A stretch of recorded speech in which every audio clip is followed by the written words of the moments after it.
Sanand GIDC police સ્ટેશનના વિસ્તારમાં એક કલાણા કરીને ગામ છે. એ ગામમાં ચાર યુવકો વચ્ચે જે છે એક બાઇકને લઈને એક મનદુખ હતો અને એક જૂથવાળા જે માણસ છે બાઇક લઈને જતા હતા.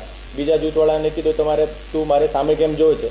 આ વસ્તુને લઈને જો એ બંનેને વચ્ચે જો ઝઘડો થયો. ઝઘડો થયા પછી જો બંને બાજુના જો યુવાન લોકો જો સામે સામે આવીને પથ્થરમારો કર્યો હતો.